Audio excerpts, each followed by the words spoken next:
जय श्री कृष्णा। राधे राधे दोस्तों, मैं अरुण सेमवाल स्वागत करता हूं आपको अपने यूट्यूब चैनल अरुण शिक्षा अकेडमी में।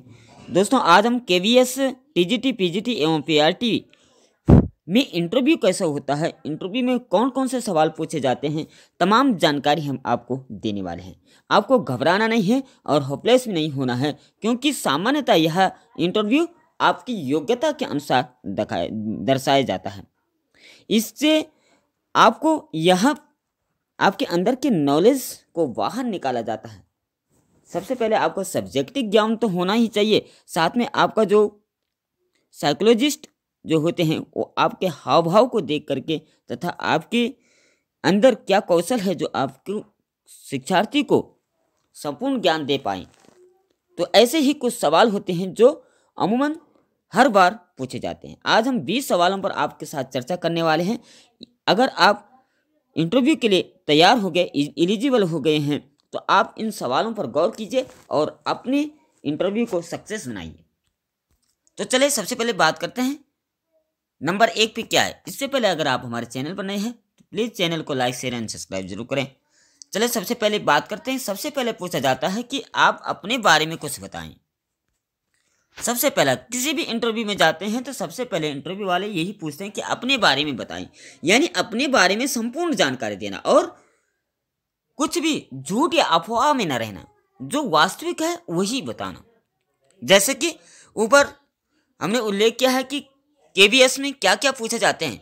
अपनी शक्तियों के बारे में, अपनी स्थिति संबंधित आवश्यकता क्या है जिसके लिए आप आवेदन कर रहे हैं। केंद्रीय विद्यालय संगठन साक्षात्कार में उत्कृष्ट प्रदर्शन करने के लिए आपको इसके लिए विशेष तैयारी करने की आवश्यकता होती है, यानी अपने बारे में सटीक जानकारी देना। क्या पता कल के दिन आपका इंटरव्यू सक्सेस हो जाए और आप वहाँ सिलेक्शन आपका हो जाए, तो इसलिए अपवादों में मत रहना। जो हकीकत है, कैसे आपने परीक्षा पास की, किन परिस्थितियों से आप गुजरे हुए हैं, आपका बैकग्राउंड क्या क्या है, आपके घर में कौन कौन लोग शिक्षित है, ये सभी जानकारी उसमें, यानी अपना सामान्य आपका जो सामान्य जानकारी अपने बारे में देना। दूसरा प्रश्न उसमें आता है कि आप शिक्षक क्यों बनना चाहते हैं। ये भी सवाल जो है बहुत इंपॉर्टेंट होता है, क्योंकि जब आपने यह सीख लिया, यह समझ लिया कि आप क्यों, आपका उद्देश्य क्या है, आपका लक्ष्य क्या है, आप क्यों शिक्षक बनना चाहते हैं, तो ये सवाल भी वहाँ पूछा जाता है। सबसे पहले आपको उन सभी कारणों का उल्लेख करना होगा कि आप इस नौकरी के लिए आवेदन क्यों कर रहे हैं, आपका उद्देश्य क्या है। कई बार क्या होता है कि हम होपलेस हो जाते हैं और हम ऐसे सवालों का जवाब देने लगते हैं कि माना वहाँ पूछा गया कि आप शिक्षक क्यों बनना चाहते हैं, तो कई बार क्या होता है कि प्रेशर में आकर के छात्र कह देता है कि मैं घर के दबाव के कारण या पिता ने कहा इसलिए मैं इस नौकरी को ज्वाइन कर रहा हूँ, या मेरी आर्थिक स्थिति सही नहीं है इसलिए मैं इस नौकरी को ज्वाइन कर रहा हूँ, या इसमें बहुत सारा पैसा है इसलिए मैं इसको ज्वाइन कर रहा हूँ, या इसमें आराम की नौकरी है इसलिए मैं इसको ज्वाइन। तो ऐसे जवाब आपको नहीं देने। कुल मिलाकर के इंटरव्यू में सकारात्मक जवाब होने चाहिए और जवाब भी ऐसे हो जो बाल केंद्रित हो, यानी बालकों के प्रति उसका प्रभाव पड़े। इसलिए आपको क्यों बनना है, आपका उद्देश्य क्या है। जैसे कह दिया आपने कि मुझे देश के भविष्य का निर्माण करना है, विद्यालय से ही जो है देश का भविष्य निर्धारित किया जाता है और बालकों को जिस प्रकार से ज्ञान दिया जाए उसी प्रकार से वह समाज तथा देश के लिए कार्य करता है। ठीक है, तो ऐसे सवालों का जवाब देना है कि आपको क्यों बनना है, अपना उद्देश्य पहले से ही निर्धारित कर दीजिए और बार बार किसी घर के ही व्यक्ति के साथ या अपने मित्र के साथ इन सभी प्रश्नों को जो है एक बार रिवाइज जरूर कीजिए, इनको तैयार कीजिए। कहीं ये नहीं हो कि वहाँ घर से आपने रिवाइज कुछ और किया और वहाँ जाकर के आपने कुछ बोला। इसका तीसरा प्रश्न होगा, आप केवीएस में क्यों शामिल होना चाहते हैं। आप राज्य परीक्षा में क्यों शामिल नहीं होना चाहते हैं। जो राज्य आधारित परीक्षाएं होती है, एलटी, लेक्चरर वगैरह, इनमें क्यों नहीं, आप केवीएस से क्यों ज्वाइन करना चाहते हैं। तो इसके लिए भी सकारात्मक उत्तर आपका आना चाहिए। ये नहीं कि आपने कह दिया कि जी वैकेंसी आई थी हमने भर दिया इसलिए इसमें निकल गए तो अब यही सही है। ऐसे जवाब भी आपका सही नहीं होगा। आपको यहाँ आपको यह बताने की ज़रूरत है कि आप अन्य शैक्षणिक निकायों की तुलना में केवीएस के लिए आवेदन क्यों चुनते हैं। केवीएस आपके लिए क्या क्यों इम्पोर्टेंट है, केवीएस आपके लिए क्या खासियत रखता है। ठीक है, तो आपको यहाँ इसका जवाब सटीकता से देना होगा, क्योंकि केवीएस जो है वो ऑल इंडिया में तथा यहाँ जो है वो सभी शिक्षण निकायों की जो नीतियाँ हैं वो सब लागू की जाती है, और यहीं से जो है वहाँ गरीब और अमीर का बच्चा भी छात्र जो है वो शिक्षण करता है। अर्थात यहाँ समायोजित शिक्षा का परम लक्ष्य निर्धारित किया जाता है। ठीक है, तो ऐसे आपको जवाब देने हैं। बात अब चौथा प्रश्न होता है, क्या आप किसी भी राज्य में काम करने के लिए तैयार हैं। इसके लिए भी आपको सटीकता से उत्तर देना होगा, क्योंकि वहाँ सब इंटरव्यू में ही पूछे जाते हैं कि आप किसी भी राज्य के लिए तैयार हैं। अमूमन क्या होता है, व्यक्ति कह देता है कि नहीं जी मुझे अपने ही राज्य में चाहिए और मुझे अपने ही घर के अगल बगल चाहिए। माना आपकी केवीएस में आपको ज्वाइनिंग मिल गई और आपको तमिलनाडु या अन्य जगहों पर जो दुर्गम क्षेत्र है, दुर्गम से दुर्गम क्षेत्र है, वहाँ आपको ज्वाइनिंग मिलती है। तो कुल मिलाकर के केवीएस का क्या नीति है, क्या उद्देश्य उसका होता है, सबसे पहले बाहरी राज्य से जुड़ना और अपने राज्य में जो है, अपने जो स्टेट है उसमें उसको 4 साल के अंदर ही ज्वाइन किया जाता है। इससे पहले आपको बाहरी ही दुर्गम क्षेत्रों में जाना पड़ता है। ये राज्य सरकार की भी पॉलिसी है कि सबसे पहले दुर्गम में जाओ और तब सुगम में आना पड़ता है। तो इसके लिए भी आपको उत्तर जो है सटीकता से इसका चयन करना होगा। आपको क्या कहना होगा कि जी मुझे केवीएस मैंने ज्वाइन किया है और केवीएस मेरा लक्ष्य यही है कि बच्चों को ज्ञान देना, बच्चों को ज्ञान से जोड़ना, ना कि ये कि मैं किस स्थान पे ज्ञान दे रहा हूँ। राज्य मुझे कोई भी मिले, तमिलनाडु मिले, पंजाब मिले, लद्दाख मिले या केरल मिले, लेकिन मुझे मेरा लक्ष्य है कि बच्चों को शिक्षित करना। अगर ऐसा जवाब आप देते हैं तो आपका यह प्रश्न भी जो है सक्सेस हो जाता है। आपकी रुचि के स्तर लचीलेपन परीक्षण करेगा। ठीक है, मतलब उन्होंने कुल मिलाकर के आपके भावनात्मक पक्ष को चुनना है। 5वां नंबर का आता कि विदेश से आए छात्र की देखभाल आप कैसे करेंगे, क्योंकि केवीएस है और यह क्या है, केंद्रीय विद्यालय माना जाता है, पूरे भारत का विद्यालय माना जाता है। इसमें से कुछ ऐसे छात्र होंगे जो विदेशों से आए होंगे, उनकी भाषा भी अलग होगी, बोली भी अलग होगी, सब कुछ अलग होगा, हाव भाव अलग होगा। उनके साथ आपका व्यवहार कैसा रहेगा। कहने का मतलब कि आप माना कहीं दुर्गम क्षेत्र में चले गए और वहाँ जो विदेशी छात्र भी रहते हैं तो आपको उनके अनुसार ढलना पड़ेगा। शिक्षा यही कहते हैं कि आपको बालकों के अनुरूप शिक्षण देना चाहिए, ना कि अपनी सुविधा के अनुसार अपनी कौशल। आपको बाल केंद्रित शिक्षा पर आधारित आपको शिक्षण कराना होगा। यह परीक्षण करने के लिए कि एक स्थिति जन्य प्रश्न का एक रूप है कि आप एक छात्र को पर्यावरण से परिचित कराने के लिए कितना प्रयास करेंगे, क्योंकि बच्चों को जो है पर्यावरण से जोड़ना है, ना कि उसको किताबी ज्ञान से। किताबी ज्ञान वो कहीं भी अर्जित कर सकता है, लेकिन प्रकृति से अगर पर्यावरण से हम उससे जोड़ते हैं तो वो किताबी ज्ञान से कई गुना ज़्यादा ग्रहण कर पाता है, एकाग्रित कर पाता है, उसको अपने स्वरूप में ढाल देता है। 6ठा प्रश्न आपको पूछा जाएगा कि आपको कंप्यूटर का कोई ज्ञान है, क्योंकि कंप्यूटर जो है वो व्यक्ति का एक महत्वपूर्ण अंग हो गया है, बहुत जरूरी पार्ट हो गया, खासकर शिक्षा के क्षेत्र में, क्योंकि बच्चों को टेक्नोलॉजी से जोड़ना है और टेक्नोलॉजी बहुत अहम भूमिका निभाती है। इसलिए आपको कंप्यूटर का भी ज्ञान होना चाहिए, बेसिक ज्ञान होना चाहिए। ये नहीं कि आपको सॉफ्टवेयर उसमें ऐसे चीज़ें कुछ नहीं, लेकिन बेसिक ज्ञान आपको होना चाहिए कि कैसे MS वर्ड पर काम किया जाता है, या उसका किन किन विंडो के साथ कैसे शिक्षा के क्षेत्र में आप उसका कैसे यूज कर सकते हैं। यानी आपको PDF बनाने की ज़रूरत पड़े, आपको ऑनलाइन पढ़ाना पड़े, या आपको पावर पॉइंट के माध्यम से अगर या प्रोजेक्ट के माध्यम से आपको पढ़ाना पड़े तो आप PPT कैसे बनाएंगे, ये सामान्य विषय आपको आना चाहिए। तो कुल मिलाकर के वहाँ आपको कहना चाहिए कि हाँ मुझे कंप्यूटर का ज्ञान है, बेसिक ज्ञान है। इस प्रकार का प्रश्न है जो यह जांचने के लिए है कि आपको नवीनतम तकनीकी के साथ अद्यतित है या नहीं। कहने के मतलब आप टेक्नोलॉजी के साथ कदम से कदम मिलाकर चल रहे कि नहीं चल रहे। आपका 7वां प्रश्न होगा, आपने शिक्षक बनने का फैसला क्यों किया। सबसे महत्वपूर्ण प्रश्न होता है, जब भी कहीं भी इंटरव्यू देने जाते हैं, चाहे वो किसी भी फील्ड में जाएं, तो वहाँ यही पूछा जाता है कि आपने शिक्षक बनने का फैसला क्यों किया। क्योंकि फैसला तो आपका रहा होगा, भले फोकस आपके घर वालों ने किया होगा या अन्य किसी ने किया होगा, लेकिन फैसला तो आप खुद का होता है। तो इसके लिए भी आपको क्या है, सकारात्मक उत्तर आपको देना होगा। ये नहीं कि जी मेरे पास अन्य कोई साधन नहीं था या अन्य कोई मेरे लायक कार्य नहीं था इसलिए मैंने इसको चुना। कुल मिलाकर एक नकारात्मक भाव इसमें नहीं आना चाहिए। आपको यह जवाब देना चाहिए कि शिक्षक बनना मेरा एक लक्ष्य है, उद्देश्य है और कर्तव्य है। क्योंकि शिक्षा ही एक ऐसी है जो आजीवन जीवन पर्यंत चलती रहती है और शिक्षक हमेशा जवान रहता है। वो सीखने की ललक उसके अंदर रहती है, वो छात्रों के सानिध्य में रहता है और उसके अंदर कई भावों की गंगाएं बहने लगती है, कई अवरोध आते हैं जिसे वो बार बार दूर करने लगता है। वो जीवन को समझता है, जीवन को महसूस कर पाता है।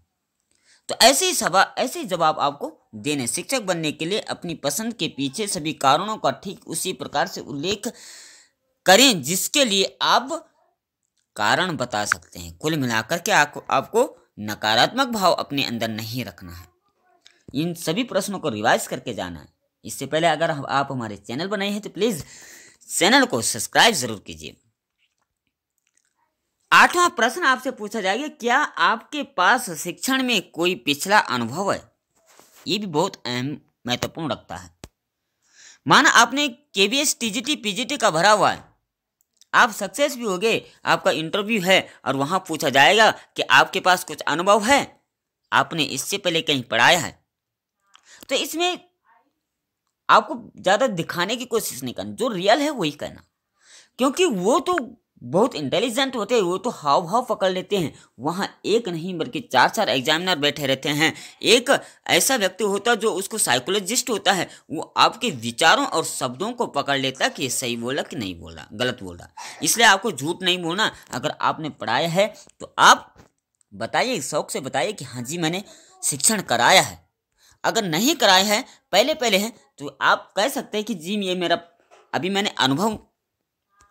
मेरा कुछ अनुभव नहीं है, मैंने अभी शिक्षण ज्वाइन नहीं किया, स्कूल ज्वाइन नहीं किया, लेकिन आगे पूरी सतर्कता के साथ और सही आत्मनिर्भर होकर के शिक्षण कराऊंगा। ठीक है, तो ये भी आपको झूठ नहीं बोलना। प्रश्न 9 होगा, टीचिंग के क्षेत्र में, टीचिंग सेक्टर में आप क्या बदलाव लाना चाहते हैं। बहुत महत्वपूर्ण है, क्योंकि स्कूल में जो है वो बच्चों का भविष्य निर्धारित किया जाता है, उस देश का, उस समाज का भविष्य निर्धारित किया जाता है। स्कूल से ही उसे एक अच्छा ऑफिसर और स्कूल से ही उसे एक आतंकवादी भी बनाया जा सकता है। इसीलिए टीचिंग सेक्टर से आप क्या बदलाव लाना चाहते हैं, आप बच्चों के भविष्य को किस तरफ मोड़ देना चाहते हो, आप बच्चों के जो विचार है उनको कैसे बदलना चाहते हैं। इंटरव्यू लेने वालों को बताएं कि अगर आपको यह नौकरी ऑफर की जाती है तो आप अलग तरीके से क्या करेंगे। माइक्रो लेवल में जाने के लिए से पहले इन सभी परिवर्तनों का उल्लेख करें कि जो आप संस्थान में करना चाहते हैं। ठीक है, कि आप क्या बदलाव लाना चाहते हैं। आप जो आजकल जैसे समाज में कई कुरीतियाँ चल रही है, महिलाओं के प्रति जो भेदभाव है, या समाज में आज देश की जो सरकारी संपत्तियां उनको नुकसान देना, या अन्य कई सारी चीजें, तो इन भावनात्मक पक्ष को मजबूत करके इन सभी जो दुर्व्यवहार है, जो कुरीतियां हैं, उनको बदलाया जा सकता है। ठीक है, इसमें सकारात्मक पक्ष आपका मजबूत होना चाहिए। प्रश्न नंबर 10 इसमें होगा, आप अवज्ञाकारी छात्रों से कैसे निपटेंगे। अवज्ञाकारी, इस प्रश्न को अच्छी तरह से तैयार करें, क्योंकि यह इस साक्षात्कार के लिए सबसे महत्वपूर्ण प्रश्न है। से है अपने दृष्टिकोण में निर्मम न बने।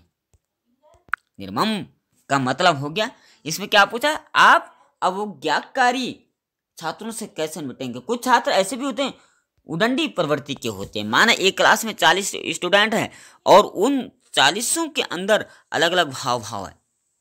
कुछ तो आपको एक गुरु के रूप में देख रहे हैं, कुछ मित्र के रूप में देख रहे हैं, कुछ आपको एक मार्गदर्शक के रूप में देख रहे हैं, कुछ आपको एक दुश्मन के रूप में भी देख रहे हैं, कुछ आपको हास्यप्रद के रूप में भी देख रहे हैं। लेकिन आपको एक ही भाव सब पे रखना है।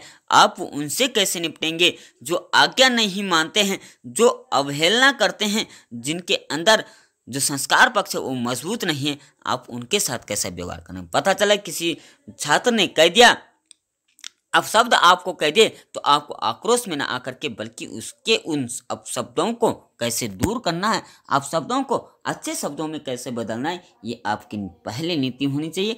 आपका व्यवहार होना चाहिए, आपका व्यवहार शीतलता होना चाहिए, आपके अंदर सहिष्णुता होनी चाहिए, आपके अंदर प्रेम होना चाहिए, आपके अंदर सहयोग की भावना होनी चाहिए, आपके अंदर ज्ञान होना चाहिए। तभी जाकर के इन प्रश्नों से आप निपट सकते हैं। बात करें प्रश्न नंबर 11 जो होगा, आप अपनी कक्षा में अनुशासन कैसे बनाए रखेंगे। बहुत महत्वपूर्ण पार्ट ये शिक्षण का माना जाता है। आपको यहाँ उल्लेख करने की आवश्यकता है कि आप कक्षा की मर्यादा बनाए रखने के लिए क्या करेंगे। यहाँ तक कि चुनिंदा छात्रों को अनुशासन प्रदान करने की सीमा तक यदि आवश्यक हो। कहने का मतलब अनुशासन जो हो, किसी भी क्षेत्र में अनुशासन बहुत इंपॉर्टेंट होता है, चाहे घर से ही संबंधित हो। आप अगर आपका अनुशासन अगर घर में बहुत मजबूत है और एक नियतिक रूप से चल रहा है तो आपके कार्य सफल होते जाएंगे, समय पर पूर्ण होंगे। तो अनुशासन भी होना बहुत जरूरी है, तभी जो शिक्षण में एकाग्रता आ पाएगी और बच्चों का ध्यान केंद्रित हो पाएगा, वो पढ़ने के लिए और सुनने के लिए एकाग्रचित हो पाएंगे। इसलिए कैसे आप अनुशासन बनाएंगे, क्योंकि क्लास जो है वो 40 छात्रों तक होती है, 40 से ऊपर भी हो सकती है कई बार। तो इन 40 जो बच्चे हैं उनको कैसे आप हैंडल कर पाएंगे। आपको पढ़ाना भी है, आपको समय के अनुसार अपना टॉपिक भी क्लियर करना है और समय के अनुसार अपना सिलेबस भी पूरा करना है और बच्चों को ज्ञान से भी जोड़ना है। तो इन सभी में तभी हो पाएगा जब आपका अनुशासन एक नियत रूप से होगा, एक सकारात्मक रूप से होगा। प्रश्न नंबर 12 होगा, आप माता पिता के साथ कैसे बातचीत करेंगे। ये भी बहुत महत्वपूर्ण होता है, क्योंकि विद्यालय के अंग केवल छात्र ही नहीं बल्कि अभिभावक भी होते हैं। उनके साथ आप कैसे बात करेंगे, क्योंकि वो भी महत्वपूर्ण है। आपको सौम्य और शीतलता तथा आदर्शपूर्ण ढंग से छात्रों से ही नहीं बल्कि उनके अभिभावकों से भी वैसे ही बात करनी है। जब आप एक शिक्षण कार्य की तैयारी कर रहे हैं तो आपके पास कुशल तरीके से माता पिता के साथ बातचीत करने का गुण होना चाहिए। मतलब आपके अंदर उत्तेजक प्रवृत्ति नहीं होनी चाहिए, क्रोध नहीं होना चाहिए। आपको एक काउंसलर के रूप में आपको सबसे बात करना चाहिए। एक जिस तरीके से माँ बच्चे से बातचीत करती है उसी तरीके से आपको उन अभिभावकों से भी बात करनी चाहिए। प्रश्न नंबर 13 वो पूछेंगे कि आप अपना पाठ कैसे तैयार करेंगे। अब बहुत महत्वपूर्ण है, क्योंकि पढ़ाना ही शिक्षा का एक उद्देश्य होता है। तो आप पाठ कैसे तैयार करेंगे, इस प्रश्न का उत्तर देने से आपकी रचनात्मक दिखाएंगे कि आपको यह उल्लेख करने की आवश्यकता है कि आप कैसे पाठों को रोचक बनाएंगे। कई बार पाठ ऐसे भी आते हैं जो निर्मम होते हैं, जिनके अंदर रोचकता नहीं होती है। अगर आप पाठ केवल उद्देश्य पूर्ण के लिए पढ़ा रहे हैं कि मैंने ये पाठ पूरा करना है और मैंने इसके सारे प्रश्नोत्तर बताने हैं और बच्चे को समझ आए नहीं आए, तो उस पाठ का कोई उद्देश्य नहीं रहेगा। आपको पाठ ऐसा पढ़ाना है कि बच्चे के दिमाग में आजीवन घर कर जाए, वो रोचक बने, क्योंकि रोचक बनाना बहुत जरूरी है। तभी उसको 45 मिनट की जो घंटी होती है उसमें वो ध्यान एकाग्र कर पाए। नहीं अन्यथा बालक का ध्यान कहीं और होगा, वो कुछ उदंडता करेगा, किसी की चीजें छीनेगा, किसी की चीजें तोड़ेगा और उसका ध्यान ऐसे ही रहेगा जब तक रोचकता पाठ में नहीं रहेगी। तो आप पाठ कैसे तैयार करेंगे, इसके लिए भी यह महत्वपूर्ण प्रश्न बन जाता है। प्रश्न नंबर 14 होगा, आपने अपनी पिछली नौकरी क्यों छोड़ी। अब यहाँ भी वही बात आ गई, यदि आपने पहले किसी अन्य संगठन में काम किया हो तो यह सबसे सामान्य प्रश्नों में से एक है जिसकी आपको पहले से तैयारी करनी होगी। माना कई लोग ऐसे भी होंगे जो केबीएस में आए हुए हैं या अन्य शिक्षण क्षेत्र में आए हुए हैं, जो अन्य जगह नौकरी करते थे, प्राइवेट सेक्टर में काम करते थे, स्कूल ही नहीं अन्य क्षेत्र में भी काम करते थे, तो वो पूछेंगे कि आपने वो नौकरी क्यों छोड़ी? क्या आपको वहाँ अच्छा ही नहीं लगा? अच्छा नहीं लगा तो क्यों नहीं लगा? तो इन सभी का आपको पहले से रिवाइज करना चाहिए, तैयार करना चाहिए। माना आप कहीं प्रतिष्ठान आपने खोला हुआ था या आप कंपनी में जॉब कर रहे थे, तो आपने वो कंपनी छोड़ करके केबीएस क्यों ज्वाइन किया? तो इसमें क्या है, आपको सकारात्मक प्रभाव भी इसमें डालना चाहिए कि मेरा लक्ष्य तो वही था, लेकिन उस लक्ष्य को पाने के लिए मुझे अब तक इंतजार करना पड़ा, तैयारी करनी पड़ी, लेकिन अपनी आर्थिक स्थिति को भी मजबूत करने के लिए मैंने तब तक वह क्षेत्र ज्वाइन कर दिया, लेकिन मेन फोकस जो था वो शिक्षण ही था। ठीक है, तो आप ऐसे भी जवाब दे सकते हैं। बात करें प्रश्न नंबर 15वां जो होगा, क्या आपको ई कक्षाओं या ऑडियो विजुअल कक्षाओं का ज्ञान है? जो हम पहले बात कर रहे थे ऑनलाइन शिक्षण, जैसे लॉकडाउन लगा हुआ था, लोग जो है पीपीटी के माध्यम से पढ़ा रहे थे, ऑनलाइन क्षेत्र में कार्य कर रहे थे। कभी ऐसी आफत फिर से देश में आ जाती है तो क्या आपको इसका ज्ञान है? पता चला आपको इसका कुछ ज्ञान नहीं और आपने बच्चों को शिक्षण नहीं कराया तो शिक्षण बाधित हो जाएगा। इसलिए आपको सकारात्मक भाव ही इसमें भी रखना चाहिए कि हमें ऑनलाइन का पूर्ण रूप से ज्ञान है, पीपीटी कैसे बनाए जाते हैं, प्रोजेक्ट के द्वारा कैसे पढ़ाया जाता है, वीडियो के द्वारा या यूट्यूब के द्वारा कैसे पढ़ाया जाता है, तो यह इसमें भी आपको अच्छा परिणाम देना चाहिए। ठीक है, 16वां प्रश्न होगा, इस भूमिका के लिए क्या अच्छा है? इस भूमिका के लिए क्या अच्छा है? यहाँ आपको उन गुणों का उल्लेख करने की आवश्यकता है कि आपके पास है, आपको लगता है कि नौकरी की भूमिका के लिए महत्वपूर्ण होंगे, के बारे में न बता रहे, क्योंकि साक्षात्कार पर बुरा असर पड़ता है। भूमिका क्या रखनी है आपने, आपका उद्देश्य क्या है, लक्ष्य क्या है, निर्धारित करना है, पहले से ही उल्लेख करना है। सभी प्रश्नों को पहले से तैयार रिवाइज कीजिए और उसी के अनुसार आप जवाब दीजिए। ठीक है, क्योंकि आप रुकते भी है तो फिर उनको लगता है कि शायद आप इसमें कंफर्म नहीं हो पाए। ठीक है, इसको भी रिवाइज कीजिए। प्रश्न नंबर 17 होगा, मुझे अपने शिक्षण दर्शन के बारे में बताएं। एग्जामिनर इसको पूछे कि मुझे अपने शिक्षण दर्शन के बारे में बताएं, क्योंकि दर्शन शास्त्र जो हो वो व्यक्ति की चिंतन शैली को निर्धारित करता है। आपकी चिंतनशीलता प्रश्न है, शिक्षण पर अपना दृष्टिकोण स्पष्ट करें। छात्रों के लिए कठिन विषय को आसान बनाने के लिए आप क्या कर सकते हैं? माना कुछ ऐसा भी विषय आते हैं कि बच्चा ध्यान एकाग्रित नहीं कर पाता, उसकी समझ में नहीं आता, तो उसको समझाने के लिए आप किन किन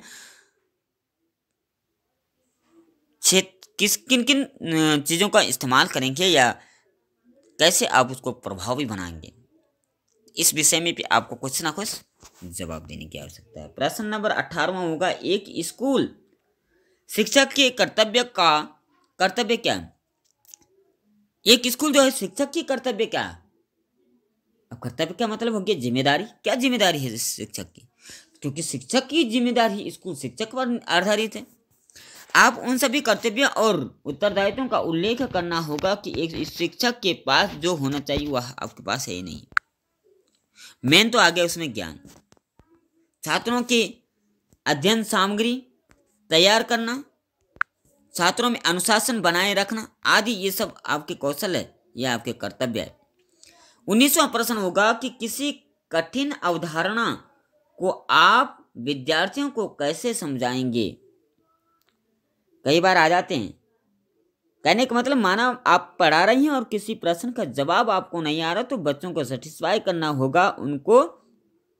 अगर नहीं आता तो वहां पर भी साफ कहना कि ये प्रश्न मैं पूर्णतः तैयार करके लाऊंगा, तब जाकर आपको बताऊंगा।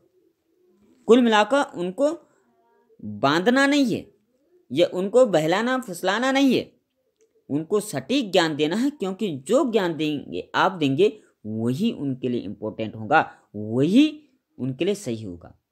इसलिए आपको उनको गलत ज्ञान नहीं देना। इस सवाल का जवाब आप रचनात्मक तरीके से दे सकते हैं। आप एक ऐसी कठिन अवधारणा को समझाने के आसान बनाने के लिए चार्ट का प्रयोग कर सकते हैं, मॉडल का प्रयोग कर सकते हैं, अन्य प्रोडक्ट का प्रयोग भी कर सकते हैं। लास्ट प्रश्न इसका होगा, आप एक ऐसे छात्र के साथ कैसे व्यवहार करेंगे जो बाकी कक्षा में साथ तालमेल बिठाने में सक्षम नहीं है। मैंने कहा ना कि जो कई बार छात्र ऐसे भी आ जाते हैं जो उदंडी स्वभाव के होते हैं, क्योंकि उनका परिवेश ही ऐसा था, उनकी गलती नहीं, उनको समाज ही ऐसा मिला हुआ था, उनके परिवार की स्थिति ही कुछ ऐसी थी, ज़्यादा लोग पढ़े लिखे नहीं थे, या व्यसनों का प्रयोग उनके परिवार में अधिक होता था, तो उनका विकास ही ऐसा हो रखा है, क्योंकि उनका निर्माण ही ऐसा हो रखा है। उन बच्चों के साथ आप कैसे समायोजित हो पाएंगे उसके बारे में भी पूछा जाता है। तो कुल मिलाकर के ये सामान्य प्रश्न केवीएस में पूछे जाते हैं। आप वो धैर्य बनाए रखें, इन प्रश्नों को रिवाइज कीजिए, बार बार इनको तैयार कीजिए और अपने सब्जेक्ट को भी परफेक्ट कीजिए, क्योंकि आपका सिलेक्शन होना निर्धारित है। ठीक है, वहाँ आपकी साइकोलॉजी जो है वो चेक की जाती है, आपके अंदर क्या नॉलेज है, क्या आप बच्चों को देना चाहते हैं, आपके अंदर पूर्व ज्ञान कैसा है, ये सब आपको वहाँ दर्शाना होगा। तो ये 20 प्रश्न थे जिसको आपको तैयार करने की आवश्यकता है। आशा है आपको वीडियो पसंद आई। वीडियो पसंद आई होगी तो कमेंट में जय श्री कृष्णा अवश्य लिखें, क्योंकि आपका सिलेक्शन कृष्ण ही करेंगे। क्योंकि कुछ जो है आपकी मेहनत तो हो गई, लेकिन अब कुछ ईश्वर पर भी भाग्य यानी लक भी आपका साथ देगा। आशा है आपको वीडियो पसंद आई होगी। वीडियो पसंद आए लाइक से सब्सक्राइब जरूर करें। आज के लिए इतना ही। जय श्री कृष्णा, राधे राधे।